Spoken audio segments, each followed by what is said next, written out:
Bloomberg Audio Studios. Podcasts, radio, news. You're listening to the Bloomberg Balance of Power podcast. Catch us live weekdays at noon and 5 p.m. Eastern on Apple CarPlay and Android Auto with the Bloomberg Business app. Listen on demand wherever you get your podcasts or watch us live on YouTube. Thanks, Charlie. And again, Joe, you talked about it earlier, a very busy day at the White House. We love these 4 o'clock events. You know, it makes everything so much easier for us later in the day, but we have another one coming up today when it does come to the education decision or discussion. Yeah, look, it's going to be an executive action. This isn't exactly binding when it comes to eliminating a federal agency, but can be very powerful when it comes to shrinking one down here. And we did hear from Caroline Leavitt earlier today, putting a finer point on what exactly this department will be once they're done. Remembering on the campaign trail, Donald Trump, candidate Trump, promised to eliminate the department, and even in the Oval Office said that Linda McMahon's job was to work herself out of a job. It was a job to become unemployed. That's right, and she'll be holding forth in the East Room today as well. But there's a different wrinkle in the conversation today than we've been having. That's where we start with Bloomberg's Tyler Kendall, live at the White House. Tyler? Yeah, hey, Joe. Well, you said it. 4 p.m. Eastern, that is when we are expecting, according to our Bloomberg News reporting, that President Trump will sign this executive order, essentially ordering federal officials to dismantle the Department of Education. Importantly, though, White House Press Secretary Caroline Leavitt was here right behind me on the White House North Lawn last hour, and she said that the department's not going to be abolished, but she did say it's going to look quite different. The Department of Education will be much smaller than it is today. As you know, the president's executive order directed Linda McMahon to greatly minimize the agency. So when it comes to student loans and Pell Grants, those will still be run out of the Department of Education, but we don't need to be spending more than $3 trillion over the course of a few decades on a department that's clearly failing in its initial intention to educate our students. Tyler, did she seem to have a sense that there could be some questions and some issues ahead from Congress? Did she discuss that? Yeah, sorry, Julie. We are having a slight issue there with the sound, but as you heard Caroline Leavitt there, answering some key questions that the department's not going to be fully abolished, but rather they are looking to slim this down. Now, you asked about Congress. It does appear at this moment there's no real appetite for Congress to do this. If we just, for the sake of example, say that this is something that Congress would want to tackle, it would need at least 60 senators in order to get on board there. If there's 53 Republicans in the Senate, you'd need 7 more. That seems rather unrealistic. But she did answer a key question, which is what is going to be the future when it comes to funding and the education department. She said that in this slimmed down version, Pell Grants, for example, would still be there. There were big questions about how this would impact federal student loans, federal assistance that go to students with disabilities, for example. And just to put a finer point on it, I wanted to add that even with this executive order, we really have already seen this White House take that unilateral action when it comes to slashing the department already. For example, last week, cutting about half of the federal workers that are already there and canceling some of the releases in regional offices across the country. Tyler, thanks so much for being with us. Mick Mulvaney, former congressman, you will now join us to talk with us a little bit about this rid of the Department of Education? Yeah, just getting rid of it. I'm in. Count me in. Where do you want to start? But as a former congressman, can we count you in? I mean, in terms of Congress, do you think it'll be an easy road? Do you think they'll say, okay, it's just a dismantling? What do they do? No, they'll never get rid of it because it's statutory and they'll never change the law. So what you're seeing the administration try to do is do as much as they possibly can within the current executive authority. The parallel I draw, Julie, is back in, I think it was 2018 when I was running the CFPB, we did a deep dive on what authority I had as a director and what authority the president had. And we were pretty sure we didn't have the authority to shut the place down and cease to be, okay? But we were pretty sure the president had the right to tell people to go home, had to pay them.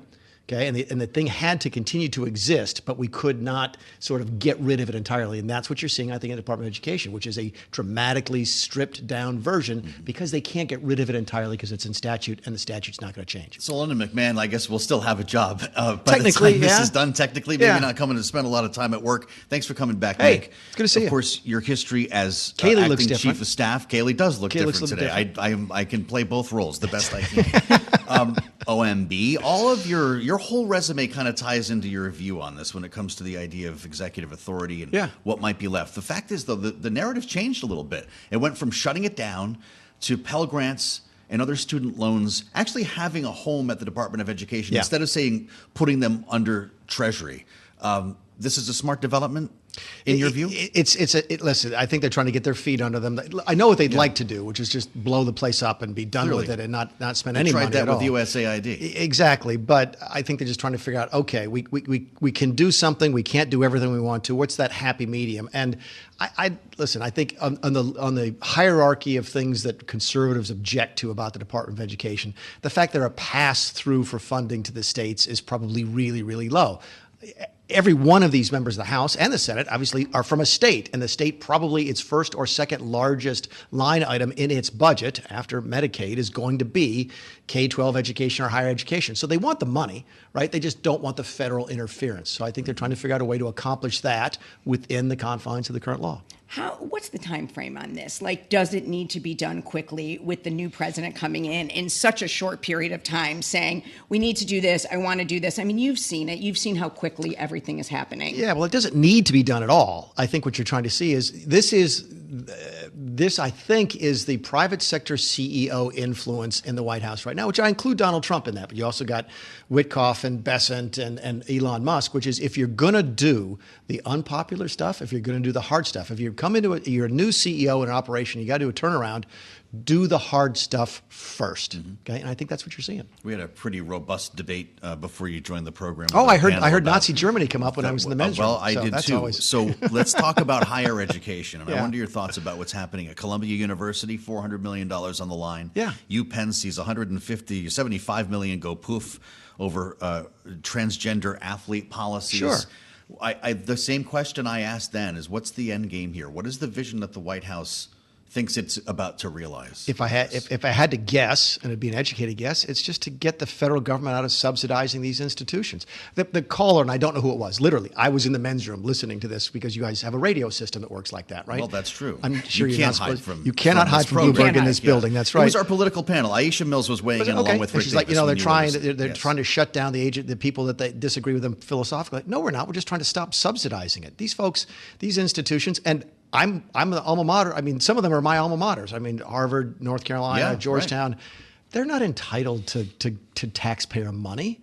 I mean, why do we think that they are? They're private institutions. So, yeah, Democrat administrations come in, maybe they throw some money that way, but Republicans come in, maybe they take them away. I don't know why that is so revolutionary. And this is something at this point should universities and colleges even be that surprised about? No, they shouldn't. And listen, I haven't seen the balance sheet on Penn anytime soon, but my guess is they can get by without the $140 million. Would they like to have it? Yeah, they would. I think they're probably more concerned, by the way, about the tax proposals on taxing their endowments than they are on these individual contracts and so forth. I think it's one of the reasons you saw Harvard dramatically expand their financial services, their financial support for students this week, so that they build up a constituency of people who can call Congress and say, don't tax my endowment because my kids are getting the benefit at Harvard or fill in the blank. We haven't spent time with you in a while, so I want to ask you about a few other things happening here on what I believe believe is day day 60 of the new administration. You might think it's day 600. It hasn't been 60 months? Yeah, whatever. Okay, right. Listen, happy spring, by the way. Spring. There's a lot going on that the market is very upset about. You're market sensitive, and so I want your view on this round trip that we've had back to before the election, because everybody wants to know what the heck these tariffs are going to mean. Yeah. Which ones are real? Is this about raising revenue? Is it about getting concessions out of other countries to zero out our trade relationship? Look at the stock market, Mick. What the heck's going on here? Yeah, there's a bunch of different answers to a bunch of different questions. Yeah, I just threw a bunch at you. Are they here to stay? It depends. Right. I think the ones defending American steel and aluminum probably here for a good bit. The ones targeting China probably here for a good bit. The other ones that are sort of leveraged for other issues, Mexico, for example, you'll hear those coming on and off for the next 4 years. Every time Donald Trump gets an answer he doesn't like out of a foreign nation, it's going to be a discussion about tariffs. I think that if the markets were honest with itself and they want to speak candidly to Donald Trump, this is what they tell them.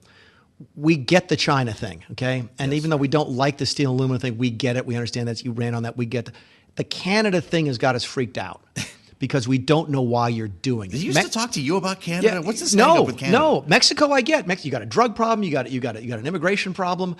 Canada, you don't have any of those things. So there's there's an irrationality there that has got people spooked. And when you line that up Listen, if you just had a Panama Canal conversation by itself or a Panama maybe with a Greenland conversation, you could sort of say, oh, it's posturing, it's all this kind of stuff. But then when you add real tariffs on Canada, which hurts us dramatically. By the way, Australia would be another one of these. It just doesn't make any sense to me. I think that's what got the market spooked more than anything else. Meg, I wonder if you look at CEOs, Donald Trump has so much support from the business community.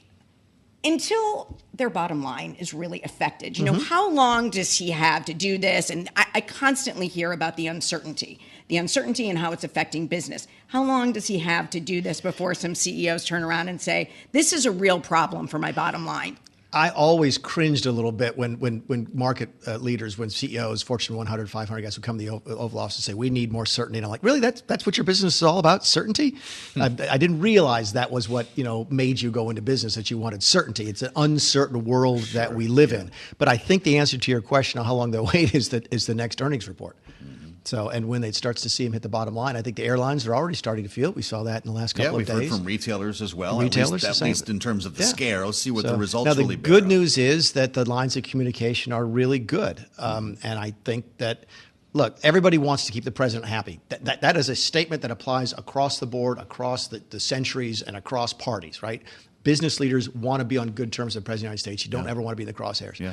So it doesn't surprise me they've said nice things about Trump for the last 60 days or since the election and so forth. But I think they'll have to start being candid if these policies start hitting their bottom lines. Did you buy shares of Tesla this morning? Well, first of all, number one, I don't take my investment advice from the Commerce Secretary. Who else would know more? Well, I just wondered how did Lutnick's lawyers feel about that? Well, did the former chief of staff and you just was that a faceplant? Like, what are the compliance papers going to say? Yeah, no, the former lawyer in me is thinking, should I buy Tesla? Because if Tesla goes down, I can sue the Commerce Secretary. What's going on here with that, though? They were selling Teslas on the driveway the other day, and now the Commerce Secretary put a buy rating on the stock. Yeah, I think the Lutnick thing is probably just a lack of discipline, and I think he probably walked off stage and his staff went, Mr. Secretary's like, yeah, maybe I shouldn't have said that. But I get the message. What's the later conversation right after that? Exactly what I just said. It's got to be ugly. Yeah, ugly is not. It's respectfully sort of clarifying. So listen, it's not as bad as the comment I don't think that Tim Walz said yesterday about rooting for Tesla stock to go down when the pension fund in his state I wanted to put those a two couple pieces million of sound shares. together. Yeah, I didn't know about with this dental floss. He said you take the logo off with the dental floss on the Tesla, but that's so. You used to talk to the president of the United States about the markets, surely. Yeah.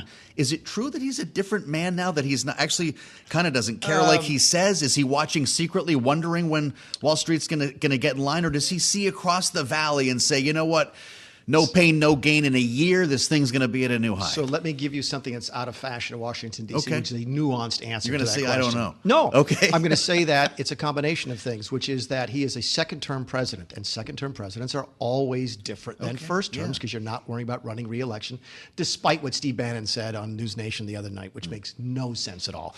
So yes, you're going to be relieved a little bit of the political pressure of having to run for office. At the same time, you'd really like your party to remain in power in the House, so you still watch it a little bit. But when anybody from the White House comes out from either party and says, we don't watch the markets, on a day the market goes down 1,000 points, what that means is they're absolutely watching the markets. Very good. And then when you see also, and we're going to talk about this a little bit later too, and you're seeing what's happening when you talk about the midterms in some of these town halls. Yeah. And, what is your reaction for these Republicans that do actually go out there, though, and they listen to it? And now you're seeing it on the Democratic side as well. And they should go out. When I can't remember when the word came down to some of the Republican members that maybe you cancel your town hall meetings, I had really sort of dramatic flashbacks from 2009 when I was running for Congress against the then sitting budget chairman. Obamacare summer? Exactly. Yeah. And the Democrat leadership told the Democrats the same thing. And one of the reasons I'm sitting here today is because the Democrats were afraid to do town halls. Okay? I think it's terrible advice. Go out, take your lumps. Yes, we know that there's Democrat activists in the crowd. Everybody knows it, okay? Go out. If you're in a purple district, you have to do it anyway. If you're in a red district, what difference does it make? Go out and take the lumps. So, yeah, there's a really bad precedent that we should be following, which is if you stay home, you run the risk of getting your teeth kicked in November. Looks like that's exactly what they're doing, is ducking and covering. Although I saw Mike Flood, a couple of these members are still going out there. Do you do a teletown hall? God bless him. Yeah, by the way, that's a great question, and it is a great compromise because that takes the performance theater out of it. Interesting. I talked to Don Bacon from Nebraska, and he said, I'm doing all teletown halls meeting. Number one, I can talk to more people that way. It's easier for people to get to me because they can do it from their house. And I take away the showmanship. I don't have to deal with the people who are there to sort of put on a show for their own left-leaning social media page, and that's smart. No local news cameras to manage. Well, Nick, local news can still follow it. And that's right. Still get the so you information. can still make news, Exactly. but you don't maybe have the grandstanding, to your point. Mick Mulvaney with us in studio. It's always a great pleasure. Former acting White House Chief of Staff, of course. Former OMB Director, co-founder of the Freedom Caucus. Gentleman and a scholar. Great to see you. It's always good to be here. Don't be a stranger. With Julie Fine, I'm Joe Julie, Mathieu. it's nice I'm glad to see that you. you're with us here on the fastest show in you politics. too. This is Balance of Power. We'll have a lot more straight ahead. You're listening to the Bloomberg Balance of Power podcast. Catch us live weekdays at noon and 5 p.m. Eastern on Apple CarPlay and Android Auto with the Bloomberg Business app. Listen on demand wherever you get your podcasts or watch us live on YouTube.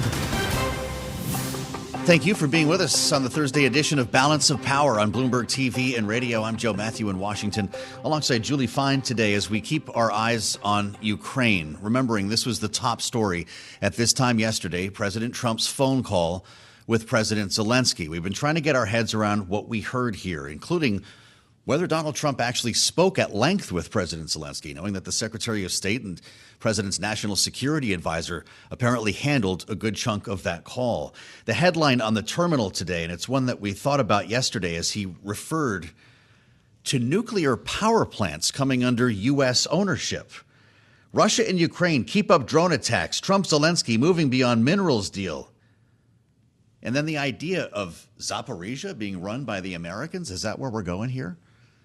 Julie, it's an interesting story that we're talking about because it keeps changing under our feet. The drive to sign a minerals deal is now apparently on the back burner. Well, and it's also happening when there was so much tension between President Zelensky and President Trump. So now all of a sudden everything's supposed to turn around and we're going to be doing this. I just think we don't even understand, Joe, their relationship right now. Yeah. So how do you even discuss a ceasefire? What's going to happen next when you're not even sure what exactly happened in the call, and you're hearing it from a national security advisor, and you're hearing it more from the Secretary of State. I mean, to be a fly on that wall on that phone call might explain if things have improved even somewhat after their last visit in the White House. Well, a striking difference, too, between the call that President Trump had with Zelensky and a day earlier with Putin, in which they spent time not only talking about a potential economic partnership, but hockey. I mean, this was clearly, and it went on for many hours. Yesterday was just about 90 minutes with other principals on the line. So clearly, we're talking about two different relationships here. The question is,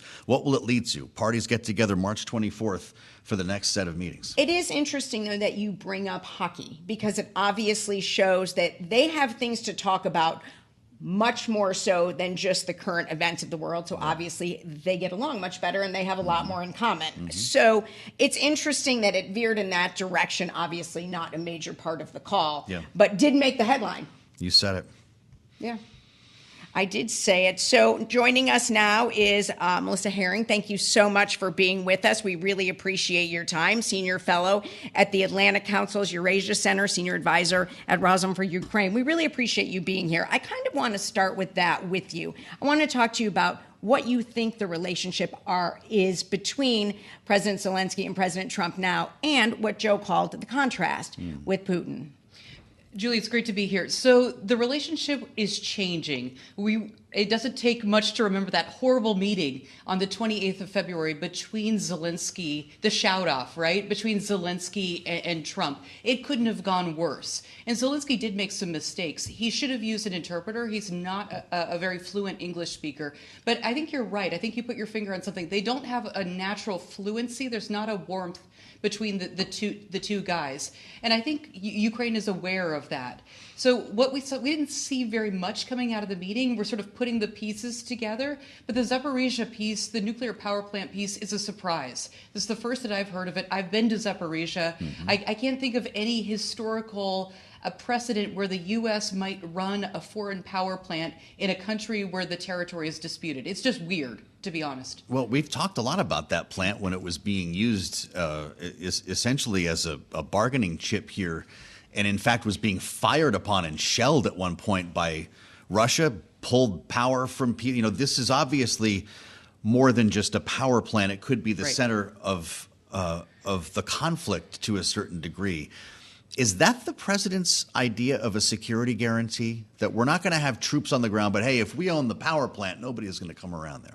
I don't think it's quite that thoughtful, Joe. So we have to remember, President Trump is a maximalist, and he likes to go into negotiations and try to figure out what's possible. So I think that the nuclear power plant is the largest in Europe, so it sort of caught his eye from that perspective. Zaporizhia is within artillery range of the Russians, so it's pretty close, and it's very dangerous. And as you said, the danger goes up and down. The Russians have used it as a bargaining chip. Yeah. They threaten it. They turn it on and off. Did We've talked about Putin this. ask Donald Trump to acquire the plant? Did Putin ask for this? I don't know. I haven't heard that. I think it's important, though, to zoom out a little bit more. So we're in the middle of these intense negotiations. Trump he's talked to the Russian side, he's talked to the Ukrainian side, but the bigger picture is important. The front line in Ukraine is not going to collapse. So the Ukrainians they should not feel like they're under pressure to come to some kind of bad deal right now. Zelensky was right in the White House to focus on security guarantees. He needs real security guarantees. You and I have talked at length about NATO. It's off the table, both for the Americans and the Germans. So what's the next best thing Ukraine can get in terms of security guarantees? It's European troops on the ground, but Trump doesn't like that. So we're sort of stuck right now. So what do you do when you're stuck? What do you do when you're stuck? Yeah, I mean, really, what? I mean, you continue to have these conversations, but when you stay stuck for this long, you continue to be at war. What is your option, especially with the change in presidency? So the Ukrainians are going to continue to fight. So even if a Yalta-like deal is cut between Moscow and Washington, and the Ukrainians are completely cut out of it, Ukrainians will continue to fight because this is existential, Julie. They have no other alternative. And they can continue to fight with Europe's help. So that's the bottom line is I expect this fighting to continue. The next set of meetings, March 24th, as I mentioned, does this move the ball? Is it going to be Donald Trump and Vladimir Putin? Will there be a meeting with Ukraine at the table? Good question. So the last story I saw was that two of the principals, not Trump, were headed back to talk. Yeah. I don't know. This is an evolving story, and I don't think we know the exact shape of it. You know, the Ukrainians have learned from their mistakes. I think they realized that they were too aggressive in Washington, and they need to be more respectful. Even though, Joe, it's really interesting. I called everyone in Ukraine after that disastrous White House call, and Ukrainians from Zelensky's, President Poroshenko and Zelensky really dislike each other, and they have no love lost. Poroshenko went on air and said, I cannot say anything negative about him. The entire political elite felt like Zelensky did the right thing. Well, and also at that point, you do have to remember, too, and you remember, Joe, that day, I mean, European leader after leader stood up and said, we support Ukraine. Right. Absolutely. Absolutely. And we've seen Europe wake up. So Europe knows that it cannot rely on Washington for its security anymore. And we see the Germans authorizing the use of Taurus missiles. We see them putting forward, overcoming their reluctance to have a budget deficit. That's a really big deal. We see Macron trying to be the leader of Europe as well. I don't think we know the shape of this, but Zelensky, is trying very hard to be more conciliatory and trying to come up with some kind of real security guarantee. So I think it's possible that we're going to see Washington and Moscow come up with something, and Europe and Kiev come up with something. Interesting. And I bet they don't look a lot alike. No, I don't think so.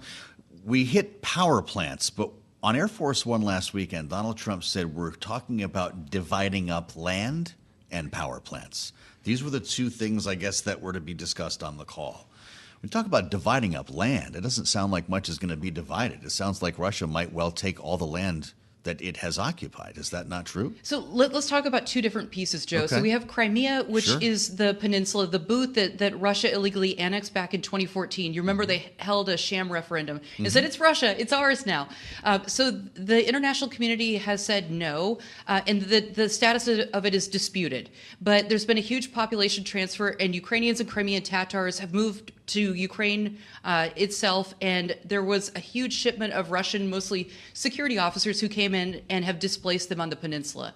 And it's become a hardened security state. And then we have 20% of Ukraine that's illegally occupied by Russia. And Putin in 22 said he held fake referenda and said these are ours.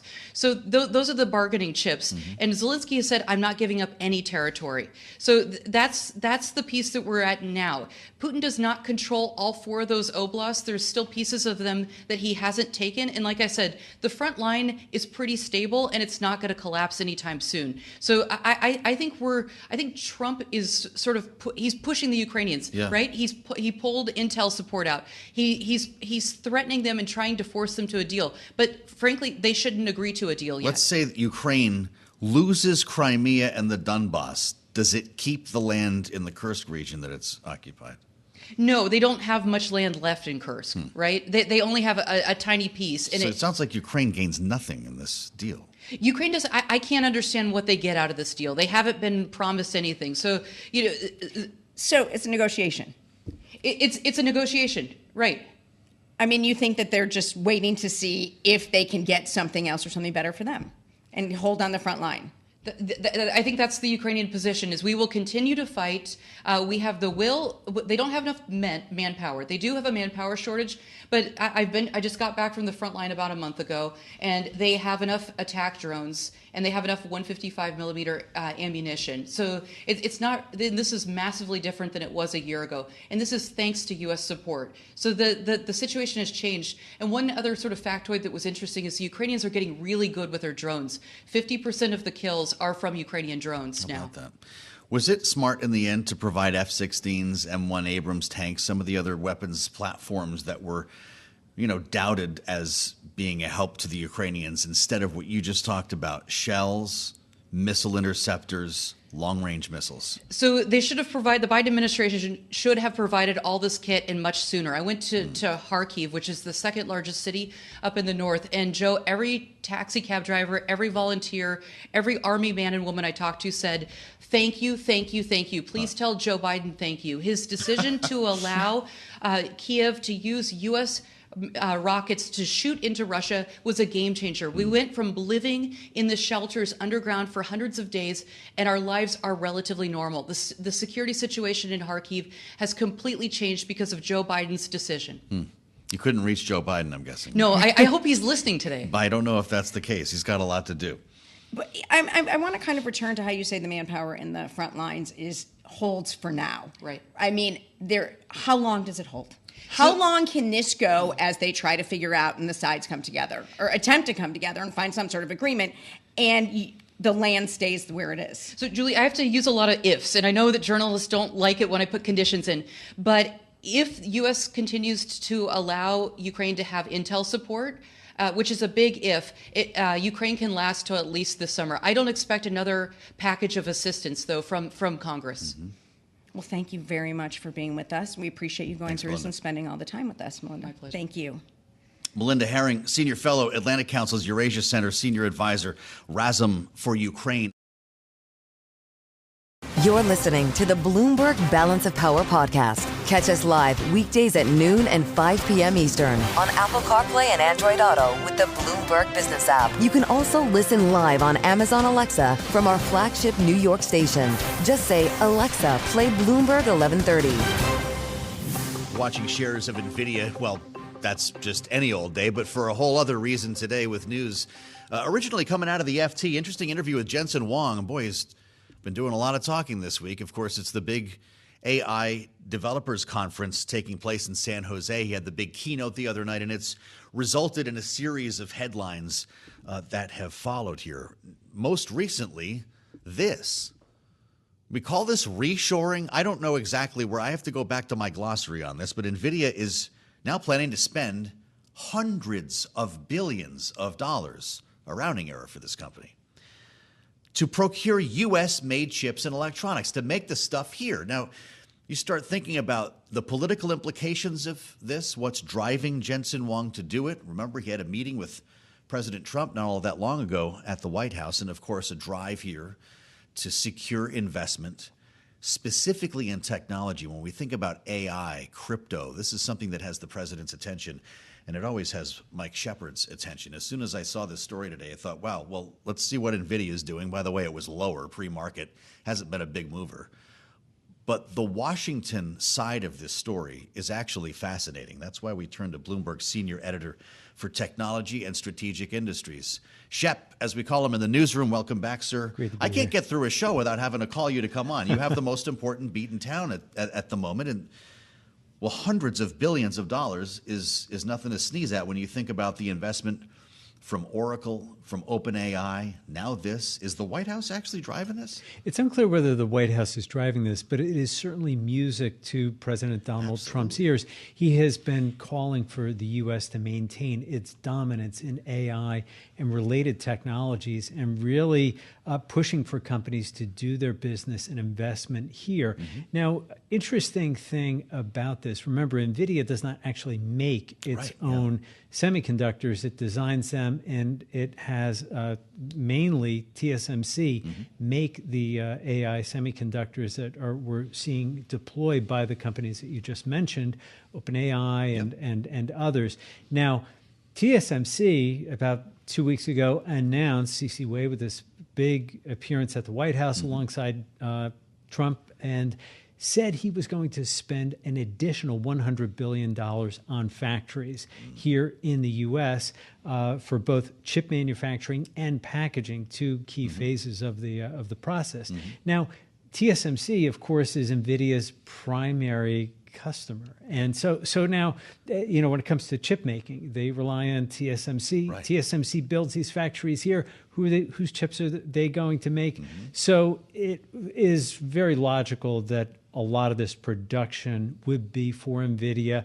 And with the amount that NVIDIA is selling and producing these days, with hard to satiate demand for AI chips and related products, it's natural that you're going to see a figure like the one that Jensen Huang cited. Would this essentially be an announcement in tandem with TSMC? Is NVIDIA subsidizing some of these foundries, or will it in fact start building some of its own? No, it's really just getting TSMC to produce those chips here. But TSMC was already counting on NVIDIA to be a key customer and had said so on the day. And NVIDIA said on the day of that announcement that we are looking forward to working with TSMC, but we hadn't heard a number associated with it. Now, what's interesting about that is that it comes at a really key moment for NVIDIA. They're facing a lot of questions about whether the AI boom will keep up. Of course, DeepSeek, really rattled investors back in January, who started to question about whether there would be as much need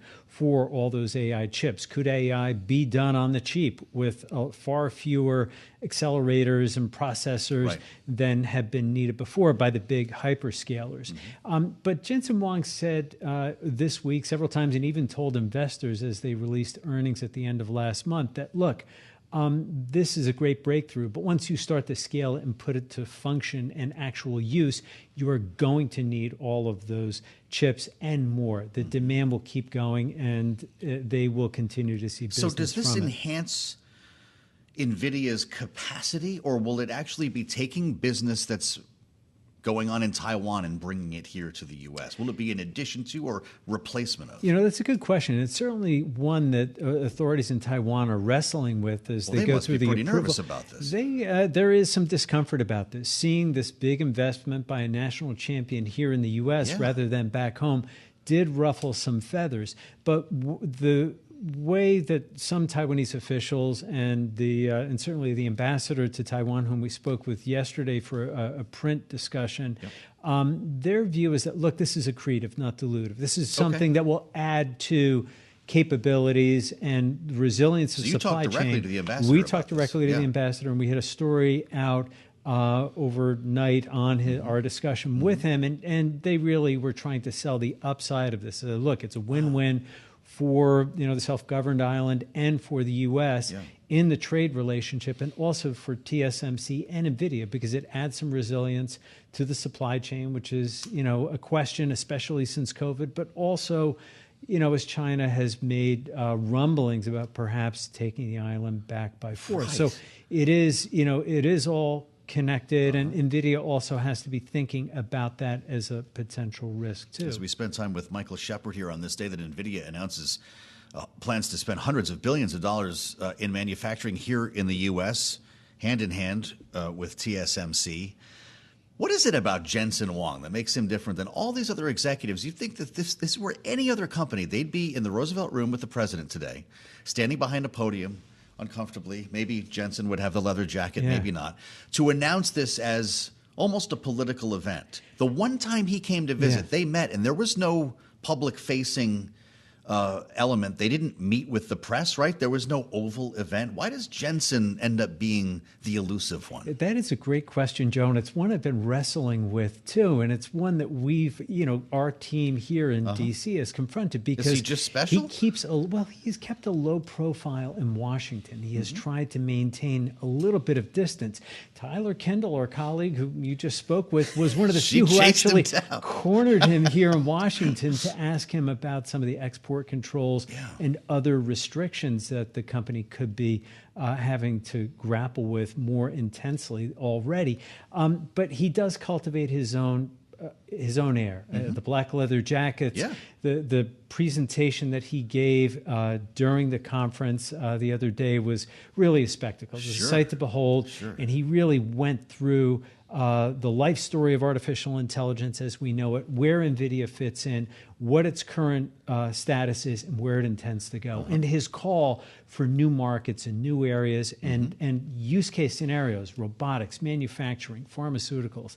So he is also trying to make sure he doesn't get too sucked into one part of the political body here in Washington and maintains a bit of that independence is just the best way we can read that right now. He seems very careful about the way he places him. Maybe it's the celebrity executive. Maybe Trump kind of gives him some space for being the celeb. And they also have a big ask underway right now with the Trump administration, because in the last week before leaving office, President Joe Biden's team left the incoming administration with a task of deploying and implementing this new AI diffusion rule. And this is, we've talked about this before, this is a new rule of export restrictions that sets limits on how many AI chips individual countries can buy. If you're a close ally of the U.S., it's no limit. There's no velvet rope. You can just walk right in.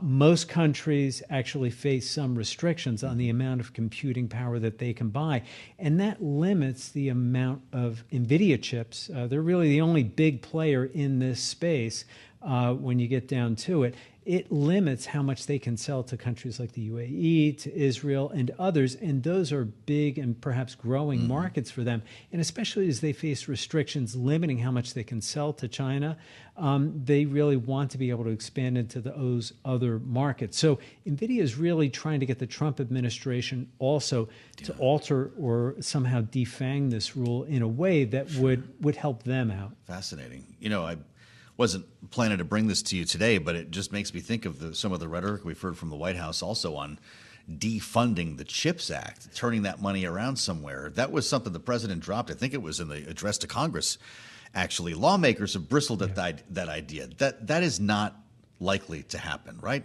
What's the reality? It's complex, because actually repealing the CHIPS Act through Congress would be a really tall order. And we sensed enough opposition, not only among Democrats, but certainly on the Republican side of the aisle as well. There were a lot of objections. They like the idea of this money flowing to their districts, and they really supported the theory of, look, we have to keep up with China. Even though we may not like state-driven industrial policy, we have to keep up with China, which is pouring hundreds of billions of dollars into startups and chip making and artificial intelligence. But the president has a different view. He sees tariffs as a more effective tool to get companies to invest here, and he doesn't like the idea of these subsidies being handed out.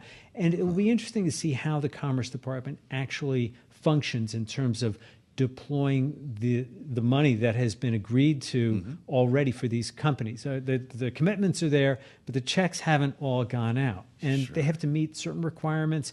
And will those requirements and goalposts move? Just in our remaining moment, do we have any way to measure whether tariffs or incentives are more effective in keeping companies here in the U.S.? That's a great question. And I think, Joe, it'll be really hard to measure. The companies themselves are reluctant to say it is tariffs, but of course the White House has been eager to claim those decisions, from the Apple decision to spend as much as $500 billion over the next 4 years here in the U.S. to the TSMC investment that we've talked about. The White House certainly embraced that as fruit of the tariff threats that the president has made. This amazing stuff. It's always a fascinating conversation with Mike Shepard. Thank you so much, Great to Mike, join as we you. watch Thanks. Nvidia now dump hundreds of billions here into the U.S. What could be next? We'll keep tabs on this on a very important week for the company, and a special that we want to point you to on Bloomberg TV at 4 p.m. Eastern Time as we dig into what we learned this week at the Developers Conference in San Jose.